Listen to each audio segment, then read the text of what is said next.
So for this example, we'll try to do something a little bit more complicated. We'll make a stone arch like what you might see in the Southwest in states like Utah, Arizona, in the Four Corners area of the Southwest. To create that, I'm going to start with a cylinder. Again, I'm starting with a polygon primitive. In the channel box, under the inputs, I'm going to increase the height segment. Well, I'll actually increase the height of it and increase the subdivisions on the height. I think I'll make it about 18 segments. I'm going to decrease the subdivision axis down to 4. Again, we're trying to keep this really simple before we bring it into Mudbox. This way we deal with less geometry. We can really kind of define the initial form in Maya, but then really refine it when we bring it into Mudbox. So now that I've got this initial shape to start with, I'm going to go to Deform, Nonlinear, Bend, and I'll go ahead and apply a bend to it to create our arch. Something like this. Now, the object currently has history on it, so if I move the bend deformer itself, it'll still react, the mesh will still react to it. I want to get rid of that history, so I'm going to go to Edit, Delete by Type, History. That'll get rid of that bend deformer. While I'm at it, I'm going to rotate this like this in my front viewport, and perhaps I'll drag it up here. In fact, while I'm at it, I'm going to move the pivot point of my object down to the origin of my world space. So now that I got the initial form here, I'll go ahead and start doing some modeling. I'm going to go to vertex mode. I'll open up my modeling toolkit here, and I will be using soft select to make big changes quickly to my form here. So it's very easy to change the size of your brush using the B key and the left mouse button. I'm going to make a bigger base for my stone arch here.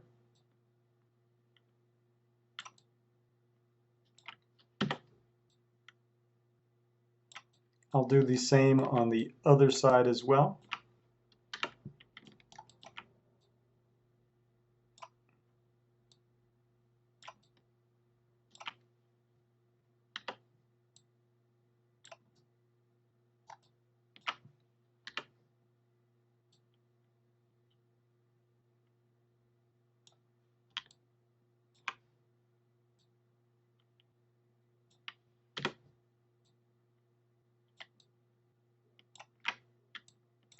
And I'll just start making some changes to the general form of it to get something that I think will look interesting when I bring it into Mudbox.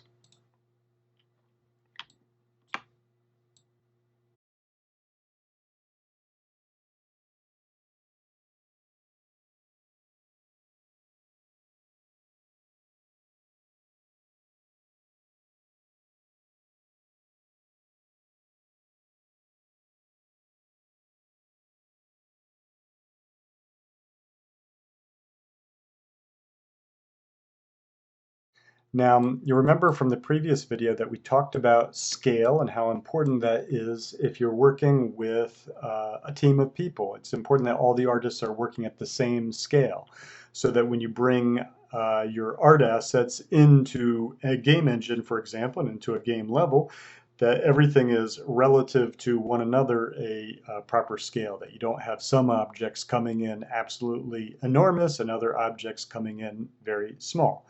And the example that we looked at was where I went to the content browser and I dragged this human character in, and you can notice that this would be a very small arch, very small insignificant arch, very unimpressive. So we'll go ahead and scale it up. Maybe to something perhaps of this scale here. Now that I've got it scaled, I'm going to go ahead and delete this character, and we'll continue working on our arch. So now that we've determined the scale of this object and we've scaled it up to its proper size, we'll now move on to the UV unwrapping.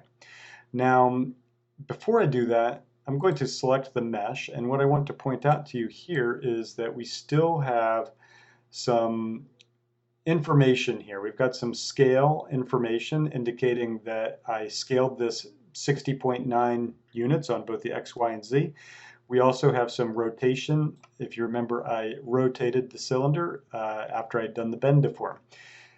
The UV unwrapping process will go better. It'll go more smoothly. Plus, this will go into Mudbox better if we get rid of this information here first. And the way that we can do that is by selecting the mesh, going to modify, freeze transformations. And when I do that, you'll notice that my scale X, Y, and Z have been reset to 1, and we no longer have any rotational information on the mesh. Okay, now with my mesh selected, I'm going to go to UV Editor. Here are the default UVs that came with that cylinder, the polygon primitive that I created earlier. I'm going to select its UVs, and I'm going to go to Unfold, and I'm going to click on Unfold. And this will optimize the UVs so that everything has unique UV space and it's well unfolded without too much effort. The other thing I'm going to do, because we cannot have these UVs overlapping as they currently are doing right now, I'm going to go to Arrange Layout, and I'm going to click on Layout. And this should arrange them, make them more relative in size to one another. This will also help with the mapping. One other thing to be careful of, though, is that these are coming awfully close to the edges here. And Mudbox may complain about that. So with my UVs selected, I'm going to just scale this in ever so slightly so it's within this square here. And I might go ahead and move these. Let me turn off soft select before I do this. I'm going to move these UV shells so that they're not overlapping as well. And this should now be good. This should be good for bringing into Mudbox. So I'm going to go ahead and go back into object mode. Let's just take a look at this. I haven't renamed this yet, so I think I will rename it. And I'm going to go back to my modeling toolkit. Again, this should be good. I shouldn't have any problems bringing this into Mudbox. I'm going to press 3 on my keyboard just to see what it'll look like smoothed. Because oftentimes before you bring it into Mudbox, by doing a mesh smooth, it may resolve some of the issues that you may have that Mudbox may complain about when you try to import it in. You can see I can do a mesh smooth, and it'll look like this. And that's basically what's happening when you up the resolution of your meshes in Mudbox. I'm going to undo that, however. I kind of don't like the way how it's becoming very softened. I want to keep it not, I don't want to have it quite as soft as the mesh smooth is going to do to it. So what I'm going to do instead is click on Add Divisions here. This will do something very similar to the mesh smooth. In other words, it'll take each one of these quads and divide it into 4 quads. Also take note of what it does on these triangles. It'll resolve these triangles and make this area entirely composed of quads, which is also preferable in Mudbox. Let me go ahead and do the Add Divisions. And what I like about this is that it added the geometry just as if I'd done the mesh smooth, but it didn't actually change the form. So now, when I do smooth it, it's going to look a little bit more like this, and I kind of like this. In this case, I kind of like this a little bit better, that it kept a little bit more of that original shape. Anyway, I'm going to be bringing it into Mudbox and doing all the sculpting and fine tuning in there. So this is a really good base mesh to do that. So we'll bring it over into Mudbox now. Previously, in the original, the video before this one, what we did was we went to File, Send to Mudbox, Send as New Scene. And this is the easiest way to bring a mesh into Mudbox. But I'm going to show you another way, just in case you have a problem sending it to Mudbox this way. And that other way is by exporting this out as what is called an FBX. So let's try that out. I'll select the mesh. I will go to File, Export Selection, open up the tool settings here. You're going to want to change this to FBX export, as you see I have here. There are a number of different formats we could export it out as. You want to export it out as an FBX. And now I'll go ahead and say Export Selection. Give it a name. And make sure you know where you're saving it to. And we'll now go into Mudbox and import it in. So here we are in Mudbox, back in Mudbox. We'll go ahead and bring that arch that we just exported out as an FBX in Maya.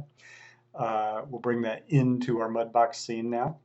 And to do that, I'll simply go to File, Import, find it. Here it is. It is called Arch. It is a 3D object. The actual format that we saved it at is FBX. We'll go ahead and open that up, and it came in without any complaints. So now I can start doing my sculpting and creating textures for this, but I will leave that to another video. So thank you for watching, and I'll see you next time.